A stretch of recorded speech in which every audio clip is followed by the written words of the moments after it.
अब देखो, अब देखेंगे काइनेटिक फ्रिक्शन और डायनामिक फ्रिक्शन जो बोलते हैं।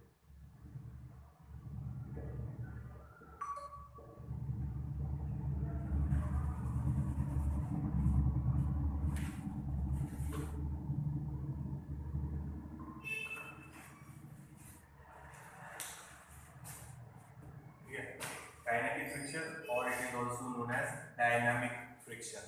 नाउ फिर से वही एग्जांपल, अब ये बॉडी रेस्ट में है, अब आप इसको फोर्स लगाएंगे तो force of friction opposite direction में डेवलप होगा। Suppose this is applied force, this is force of friction. अब इनिशियली वो बॉडी रेस्ट में है तो उसमें कौन सा फ्रिक्शन रहेगा? स्टैटिक। पिछले वीडियो में हुआ कौन सा फ्रिक्शन था? Static friction.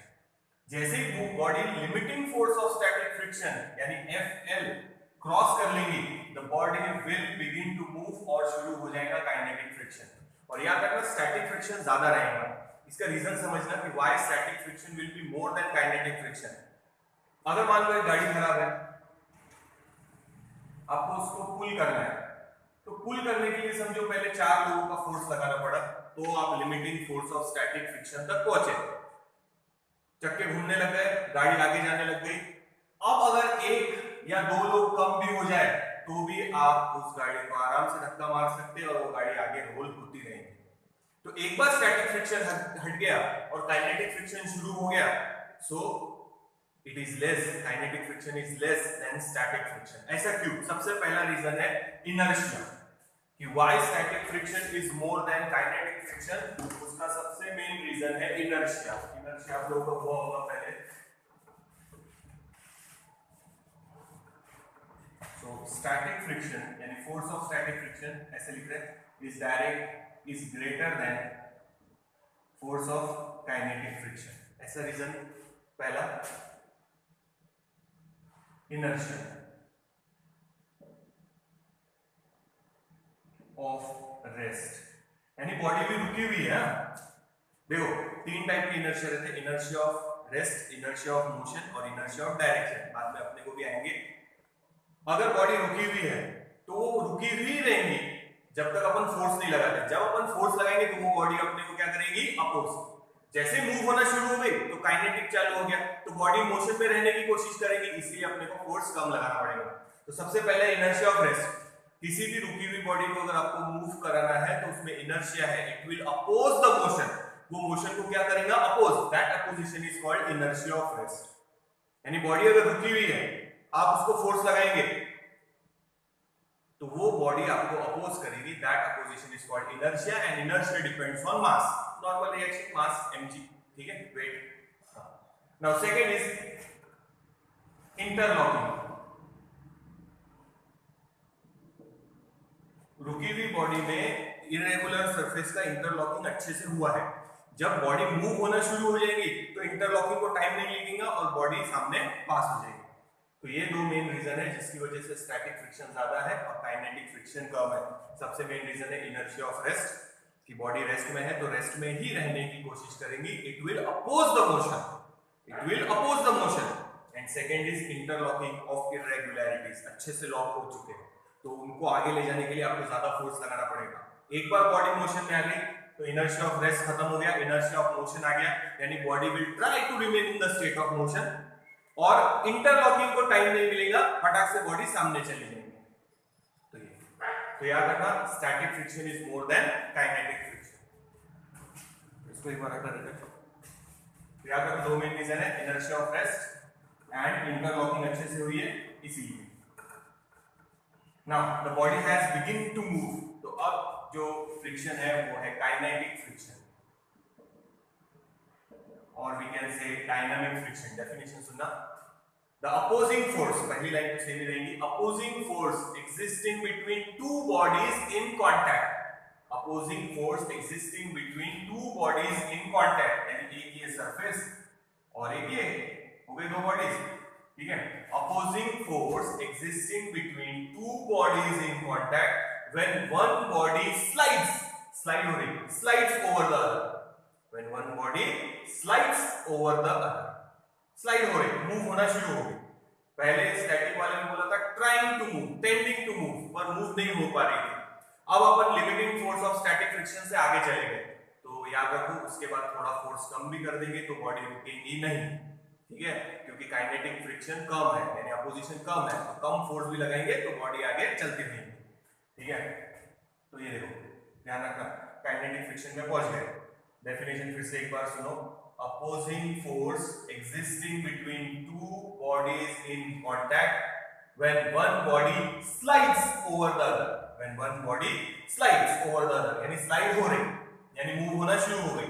फिर से सुनना, opposing force existing between two bodies in contact when one body slides over the other, opposing force existing between two bodies in contact when one body slides over the other is called kinetic friction or dynamic friction.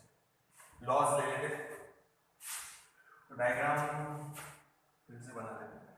वही दो force, wait mg, ये normal reaction n, ये applied force f, और इधर रहेगा kinetic friction. Now first law, the force of kinetic friction is directly proportional to normal reaction. इसमें भी वैसे ही है, ठीक है। प्रोपोर्शनल की साइन हटाएंगे तो एक कांस्टेंट देंगे म्यू के, म्यू एस जैसा ही है म्यू के इनटू एम, एन की जगह आप mg लिख सकते हैं, तो this formula can also be written as N की जगह mg, देखो इक्वल एंड अपोजिट, ये डाउनवर्ड डायरेक्शन में एक्शन, ये टेबल पे रखा है समझो, तो टेबल पे उस ब्लॉक ने एक्शन किया, इन टर्न टेबल ने उस ब्लॉक पे रिएक्शन किया, action and reaction, Newton's third law. ये डायग्राम पहले भी बनाया है मैंने स्टैटिक वाले में, और ये था, बट अब सिर्फ के लिखा है, मूविंग होना शुरू हो गई, और ये फोर्स कम रहेगा स्टैटिक फ्रिक्शन से। So opposing force existing between two bodies in contact when one body slides over the other is called kinetic friction or dynamic friction, ठीक है। The force of kinetic friction is directly proportional to normal reaction.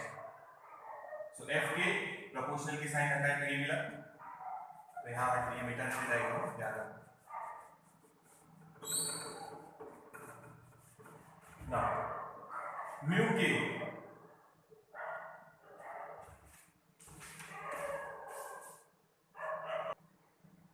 where mu k is called coefficient of kinetic friction, coefficient of kinetic friction, mu s का coefficient of static friction।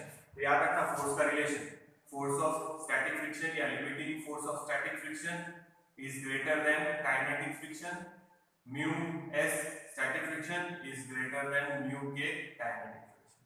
तो ये भी याद रखना, ठीक है। तो याद रखना प्रोपोर्शनल की साइन हटा के ये mu k डाला है, it is constant for that equation, तो वो इन दोनों पे डिपेंड नहीं करेगा, वो डिपेंड करेगा nature and material of to bodies in contact, ठीक है। So this is kinetic friction, और mu k की अगर डेफिनेशन लिखना है तो यहां से बना लेते हैं, n इधर डिवाइड कर लेते हैं, ये और n इधर upon. So coefficient of kinetic friction is defined as the ratio of force of kinetic friction to normal reaction। ये भी force, normal reaction is also a force, so ऊपर भी न्यूटन नीचे भी Newton, so it has no unit and no dimension। तो mu k को कोई unit नहीं रहेगा, उसकी सिर्फ वैल्यू रहेंगी 0.1 या 0.2 ऐसे,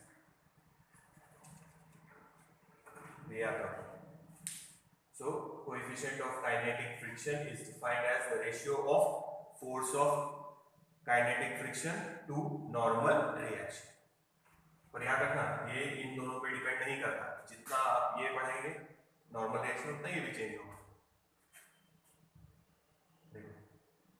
सेकेंड और थर्ड लॉ सेम ही है जो स्टैटिक फ्रिक्शन में थे, does not depend on area। Area पे डिपेंड नहीं करेगा, provided normal reaction is same. अगर नॉर्मल रिएक्शन सेम है, कल भी बताया था, ये दो ब्लॉक एक के ऊपर एक रखे फिर आजू बाजू में रखे। तो देखो पहले ब्लॉक ऐसे रखेंगे, तो मूव होने के लिए समझो 20 न्यूटन फोर्स लगा, उसके बाद मोशन शुरू हो गया। आप ब्लॉक को ऐसे भी रखेंगे अगर आगे से ज्वाइन करके, तो भी वो 20 न्यूटन में ही मूव होना शुरू हो जाएंगे। ठीक है, एरिया चेंज हो गया, पहले इतना एरिया कांटेक्ट में था ग्राउंड के, अब इतना और इतना, यानी डबल एरिया हो गया, but force of kinetic friction change नहीं हुआ because it depends on normal reaction. यहाँ पे नॉर्मल रिएक्शन दोनों का ऐड हो रहा था, यहाँ पे भी दोनों का नॉर्मल रिएक्शन क्या होगा, ऐड। दिस इज N1, इसका नॉर्मल रिएक्शन N2, यहाँ पे लिखेंगे तो it is N1 plus N2। तो अगर नॉर्मल रिएक्शन सेम है तो it does not depend on area. Second law same है। थर्ड लॉ वो भी सेम है। Third depends on nature and material of two bodies in contact. It depends on nature and material of two bodies in contact. Static में भी ऐसे ही लिखे थे, सिर्फ वहां mu Fl लिखा था और यहाँ n और mu s। वैसे यहाँ पे force of first law, force of kinetic friction is directly proportional to normal reaction. Proportional की साइन हटाएंगे, constant है mu के coefficient of kinetic friction. It is defined as the ratio of n को इधर divide किया है यहाँ पे। अच्छा, n की जगह mg लिख सकते हैं। Coefficient of kinetic friction is defined as the ratio of force of kinetic friction to normal reaction. Force of kinetic friction to normal reaction. So coefficient of kinetic friction is the ratio of force of kinetic friction to normal reaction. It has no unit and no dimension. Second law does not depend on area. Area पे ये भी kinetic friction भी depend नहीं करेगा, provided normal reaction is same. Provided normal reaction is same. And third depends on nature and material of two bodies in contact. Nature मतलब दोनों surface rough है या smooth है, polished है या unpolished है। रफ है तो ज्यादा होगा फ्रिक्शन, स्मूथ है तो थोड़ा कम होगा। नेचर हो गया।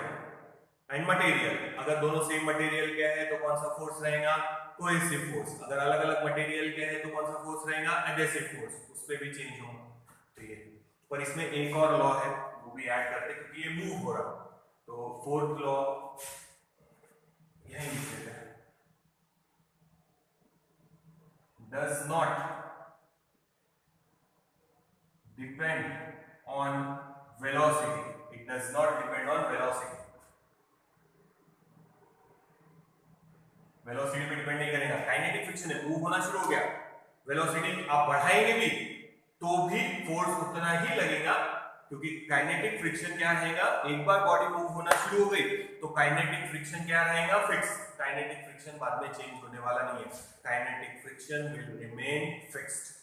ठीक है, काइनेटिक फ्रिक्शन फिक्स हो जाएगा एक बार बॉडी मूव होना शुरू हो गई तो। It does not depend on velocity, provided velocity बहुत कम नहीं होनी चाहिए, मतलब ऐसे एकदम स्लो, जैसे कि रेस्ट में ही है तो इंटरलॉकिंग को ज्यादा टाइम मिलेगा और इनर्शिया भी आ जाएगा रेस्ट वाला। तो velocity is neither too small nor too large, बहुत स्मॉल भी नहीं होनी चाहिए, बहुत लार्ज भी नहीं होनी चाहिए। तो इतने स्लो तो अपन गाड़ी मूव नहीं कराएंगे ना एकदम फास्ट, तो ये does not depend on velocity, याद रखो। So kinetic friction does not depend on velocity, provided, इसमें लिखना provided the velocity is neither too small nor too large। तो उतनी large velocity अपन वैसे भी व्हीकल वगैरह में यूज नहीं करते, ये ध्यान रखना। Kinetic friction does not depend on velocity provided the velocity is neither too small nor too large। तो ये एक एक्स्ट्रा उसमें ऐड है। और ये याद रखना, limiting force of static friction is more than kinetic friction, force of kinetic friction। ठीक है, तो जैसे ही बॉडी मूव होना शुरू होगी फ्रिक्शन कम हो जाएगा। अब आप थोड़ा बहुत फोर्स कम भी कर देंगे तो भी बॉडी मूव होती रहेगी, ठीक है। उसके बाद static friction, coefficient of static friction is greater than coefficient of kinetic friction. और दो रीजन है कि स्टैटिक फ्रिक्शन क्यों ज्यादा है। एक तो पता है इनर्शिया ऑफ रेस्ट, जो बॉडी रुकी हुई है वो रुकी हुई रहने की कोशिश करेंगी बिकॉज ऑफ इट्स इनर्शिया और मास। जब आप उसको फोर्स लगाएंगे तो बॉडी क्या करेंगी, oppose, that opposition is called inertia. और इनर्शिया भी डिपेंड करेगा मास पे, जितना ज्यादा मास उतना ज्यादा मूव कराने में मुश्किल होगी। And second depends on interlock. Interlock अच्छे से हो गया, अब उसको मूव करने के लिए ज्यादा फोर्स लगाना पड़ेगा, जबकि मूविंग बॉडी में इंटरलॉकिंग को टाइम नहीं मिलेगा और फटाक से बॉडी आगे निकल जाएगी। तो याद रखना static friction is more than kinetic friction. एक और टाइप का फ्रिक्शन बचा है, वो लेते हैं, पहले नोट डाउन कर, लॉज ऑफ काइनेटिक फ्रिक्शन। तो फिर से एक बार रिपीट कर देना, ध्यान देना। याद रखना काइनेटिक फ्रिक्शन, जैसे ही आप limiting force of static friction को क्रॉस करेंगे आप मूविंग इसमें आ जाएंगे, मूव मोशन शुरू हो गया तो शुरू हो जाएगा काइनेटिक फ्रिक्शन।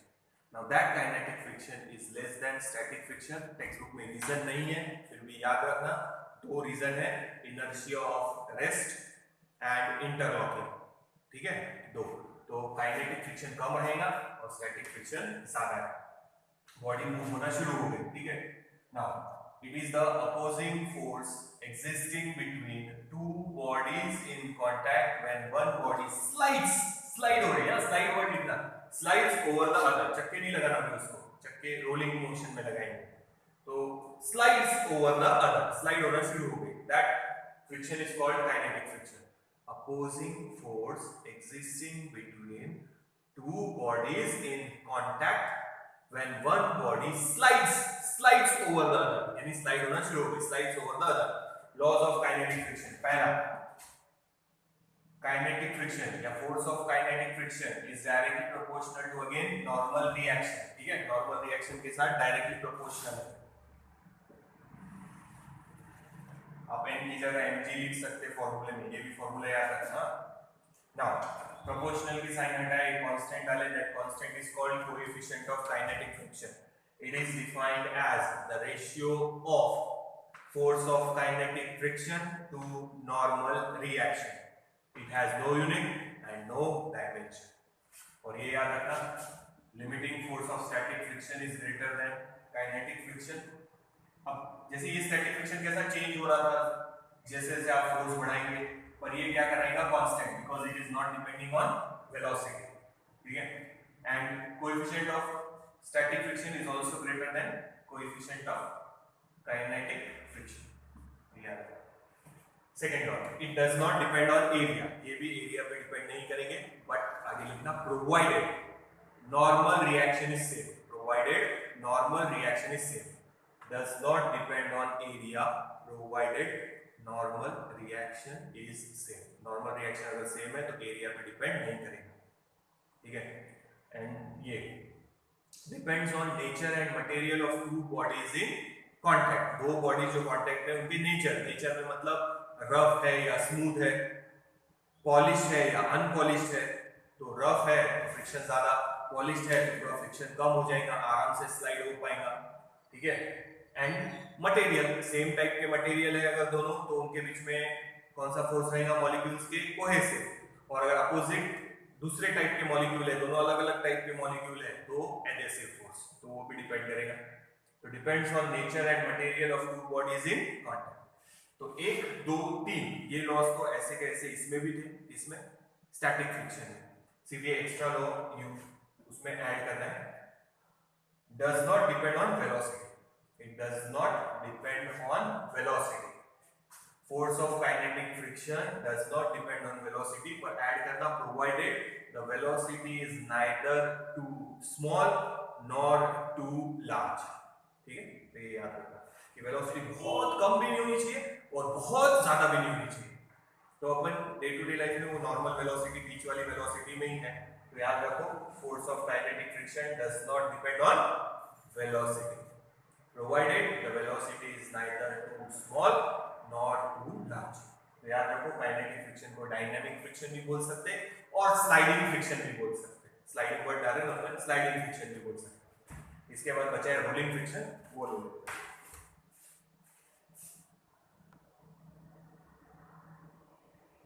अब देखो लास्ट है रोलिंग फ्रिक्शन।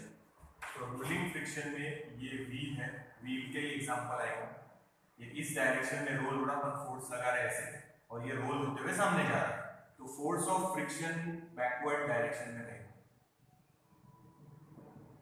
और इसी फ्रिक्शन की वजह से वो रोल हो पा रहा है। याद रखना, पहले ही बताया है motion is possible because of friction only. Friction नहीं होता तो ये चक्का वहीं के वहीं गोल घूमते रहता है, ये आगे जा रहा है क्योंकि फ्रिक्शन है। ठीक है, नाउ फ्रिक्शन में, इस फ्रिक्शन में एक बात याद रखना, जैसे स्लाइडिंग फ्रिक्शन में ये सारे पॉइंट कांटेक्ट में है, ठीक है, और वो हमेशा कांटेक्ट में रहेंगे। रोलिंग में ये पॉइंट कांटेक्ट में है, जब व्हील आगे जाएगा तो दूसरा पॉइंट कांटेक्ट में आएगा, फिर और आगे जाएगा तो तीसरा पॉइंट कांटेक्ट में आएगा, यानी पॉइंट ऑफ कांटेक्ट चेंज हो रहा है, जबकि यहाँ पॉइंट ऑफ कांटेक्ट चेंज नहीं हो रहे थे। आगे जब बॉडी स्लाइड हो रही थी तो point of contact were not changing, जो पॉइंट ग्राउंड के कांटेक्ट में है वही पॉइंट ग्राउंड के कांटेक्ट में थे। अब रोलिंग के टाइम ये टेंजेंट है समझो रोड, और ये टायर अपना, तो एक ही पॉइंट कांटेक्ट में है। जब ये व्हील रोल होकर थोड़ा सामने जाएगा तो ये पॉइंट कांटेक्ट में आएगा, ये आगे चला जाएगा, समझ में आ रहा ना। जब पहले ये कांटेक्ट में फर्स्ट पॉइंट, ये सेकंड पॉइंट, ठीक है, तो जब ये रोल होकर आगे जाएगा तो फर्स्ट पॉइंट यहां आ जाएगा, आगे आ गया, रोल हो गया तो सेकंड पॉइंट कांटेक्ट में आ गया, फर्स्ट पॉइंट इधर आ गया, ये थर्ड पॉइंट, फिर और रोल हो गया आगे जाएगा तो ये हो गया अपना फर्स्ट, ये हो गया सेकंड, और ये थर्ड पॉइंट कांटेक्ट में आ गया ग्राउंड के, पहले ये फिर ये, यानी पॉइंट ऑफ कांटेक्ट क्या होते जा रहा है, चेंज। ठीक है, डेफिनेशन में नहीं लिखना है, कांसेप्ट याद रखो कि यहाँ पे हर पॉइंट जो कांटेक्ट में था स्लाइड होते समय हमेशा वो कांटेक्ट में ही रहेंगे, और यहाँ पे ये पॉइंट कांटेक्ट में था, फिर ये पॉइंट कांटेक्ट में आएगा, जैसे रोल आगे होगा फिर ये पॉइंट कांटेक्ट में आएगा, यानी पॉइंट ऑफ कांटेक्ट क्या होंगे, हर बार चेंज। तो जैसे बॉडी रोल होती रहेगी point of contact will continuously keep on changing. तो पहले डेफिनेशन ले लेते हैं।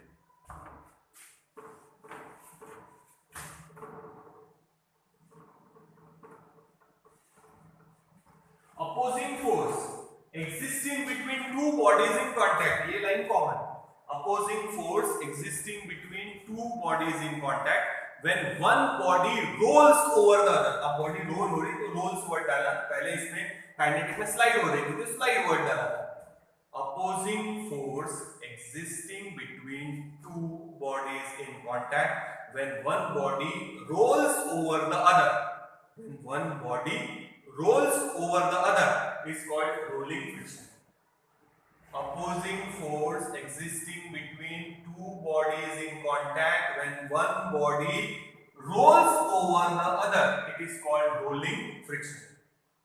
देखो, अच्छा इमेजिन करो कि आप एक बॉक्स को धक्का मार रहे हैं, तो मूव होना शुरू हो गया, तो कौन सा फ्रिक्शन आया, काइनेटिक, पर फोर्स ज्यादा लगाना पड़ेगा, समझो 10 न्यूटन फोर्स लगाना पड़ता।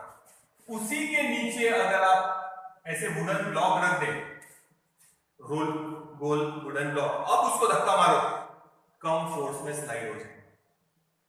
जैसे यहां फिर फोर्स लगा समझो 5 न्यूटन, यानी पहले बॉक्स को ऐसे ही धक्का मारा था, अब बॉक्स के नीचे वुडन रोल्स डाल दिए समझो, या पाइप डाल दिए ऐसे, तो वो उस पर आराम से रोल हो सकती है, या व्हील्स लगा दिए समझो, तो वो बॉक्स आराम से रोल हो सकता। सूटकेस आजकल देखो, पहले कैसे रखते हैं, हाथ में उठा के ले जाने वाले सूटकेस भारी लगते थे, अब सूटकेस में हैंडल लगा के उसमें क्या लगा के व्हील्स, आप रोल करते हुए आगे लेके जा सकते हैं, you can move it easily.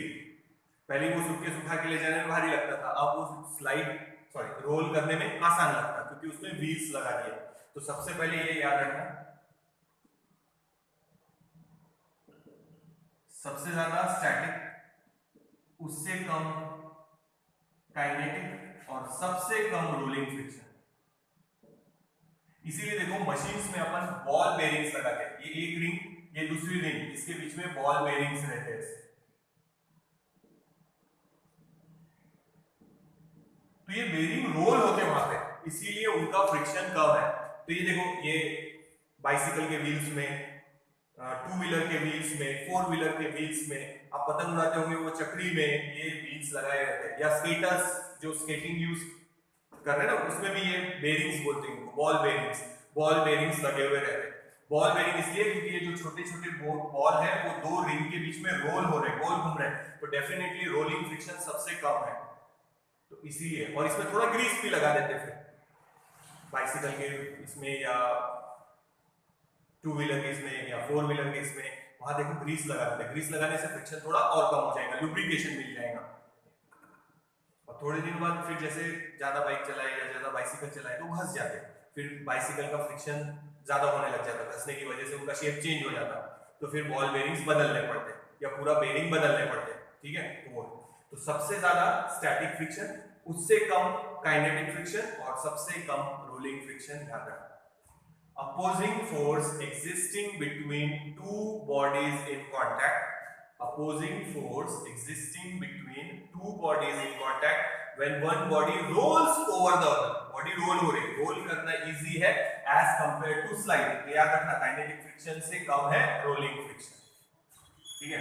इसका फॉर्मूला नहीं है पर फिर भी याद रखना, कोएफिशिएंट ऑफ रोलिंग फ्रिक्शन वही नॉर्मल रिएक्शन, पर अब यहाँ पे इनवर्सली प्रोपोर्शनल टू रेडियस भी है, तो टेक्स्ट बुक में नहीं है पर फिर भी याद रखिए।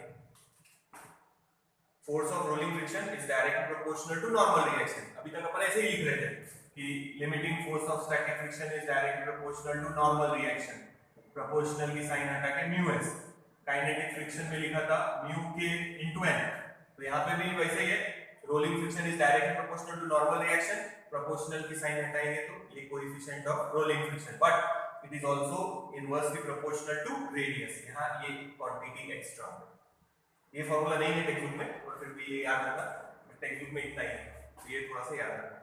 सबसे ज्यादा स्टैटिक फ्रिक्शन, उससे कम काइनेटिक फ्रिक्शन, सबसे कम रोलिंग फ्रिक्शन। आप एक बॉक्स को स्लाइड कराएंगे तो आपको फोर्स ज्यादा लगेगा, बट अगर उसके नीचे व्हील्स लगा दो या पाइप रख दो या वुडन लॉक्स रख दो गोल और अब उसको पुश करो तो रोलिंग फ्रिक्शन हो जाएगा, जो कि कम है, कम फोर्स में बॉक्स आगे लेके जा सकेंगे आप। ये फॉर्मूला जस्ट याद रखना नहीं है पर फिर भी याद, इसमें ऐसा ही है पर इसमें आ गया इनवर्सली प्रोपोर्शनल टू रेडियस, तो अपॉन में रेडियस भी, रेडियस ऑफ दैट व्हील या कर्वेचर बोल सकते हैं।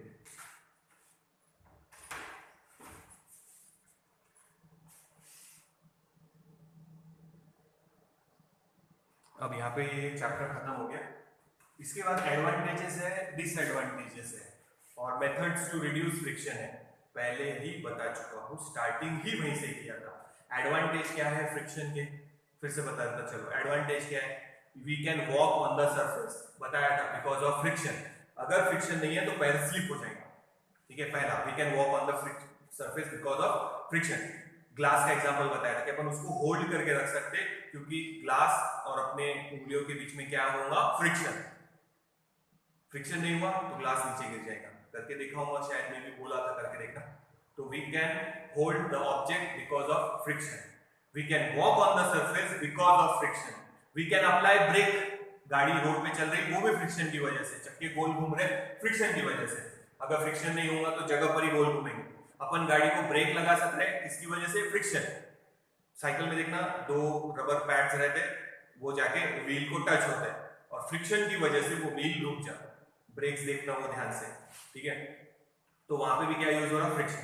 तो एडवांटेज क्या है, मोशन फ्रिक्शन के बिना पॉसिबल नहीं है, बिना फ्रिक्शन के मोशन नहीं हो सकता। वो चक्की के बेल्ट का भी एग्जांपल बताया था, वो भी घूम रहे बिकॉज ऑफ फ्रिक्शन। तो फिर से सुना, वी कैन वॉक on the road because of friction, we can apply brakes because of friction, or vehicle can move on the road because of friction, we can hold the object because of friction, we can climb the tree because of friction। जैसे tree चढ़ रहे तो tree rough है तो आराम से चढ़ पाएंगे, स्मूथ पोल है उस पे आराम से चढ़ पाएंगे क्या, नहीं, क्योंकि फ्रिक्शन नहीं है।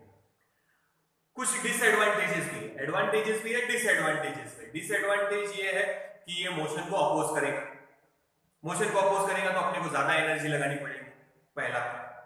दूसरा, हीट जनरेट होती, इंजन में जब वो पिस्टन मूव होते आगे पीछे तो क्या जनरेट होती, हीट जनरेट होने की वजह से एनर्जी का लॉस होता और व्हीकल ज्यादा फ्यूल यूज करता, तो वहां हीट जनरेट होती है। पार्टिकल्स, जो पार्टिकल बोलेंगे पार्ट्स एंड जो टायर्स वगैरह है उनका वेयर एंड टेयर होता बिकॉज ऑफ फ्रिक्शन। तो ये उसके डिसएडवांटेज है। फ्यूल ज्यादा कंज्यूम होगा, मोशन को अपोज कर रहा, और क्या जनरेट होती, हीट। इस सब से एनर्जी का लॉस होगा। तो एडवांटेज भी है, डिसएडवांटेज भी है, बट फ्रिक्शन के बिना काम चलने वाला नहीं है, because friction is not possible, sorry, motion is not possible without friction. Methods क्या है रिड्यूस करने के, बताया है। अगर आपको फ्रिक्शन रिड्यूस करना है तो इंजन ऑयल यूज करते हैं, ग्रीस यूज करते हैं, ल्यूब्रिकेशन बोलो इन शॉर्ट, ल्यूब्रिकेशन यूज करते हैं।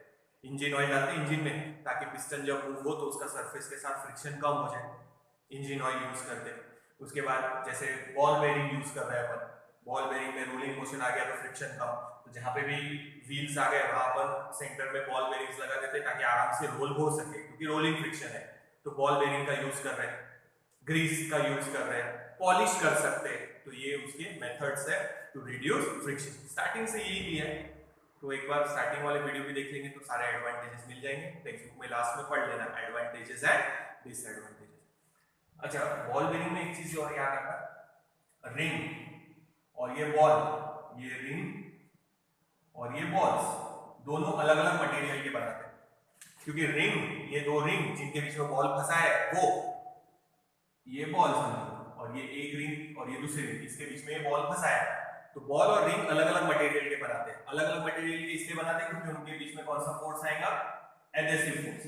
अगर सेम मटेरियल के बनाएंगे तो cohesive force, but cohesive force ज्यादा रहेगा, एडहेसिव फोर्स कम। इसीलिए ball bearings are made up of different materials. Ring अलग मटेरियल की, बॉल्स अलग मटेरियल की, तो उसमें एडहेसिव फोर्स आ जाएगा जो कि कोहेसिव फोर्स से कम है। जस्ट इंफॉर्मेशन के लिए बताया, यार टेक्स्ट बुक में नहीं। तो यहाँ ये चैप्टर अपना कंप्लीट हो गया। फ्रिक्शन इंपॉर्टेंट है, ये तो छोटा सा पार्ट है। कॉम्पिटिटिव में फ्रिक्शन का पूरा एक चैप्टर है अलग से, तो वो अपन डिटेल में बाद में देखेंगे। तो ये एक बार ध्यान रखना, फ्रिक्शन टेक्स्ट बुक में जितना है वो मैंने चैप्टर पूरा लिया है।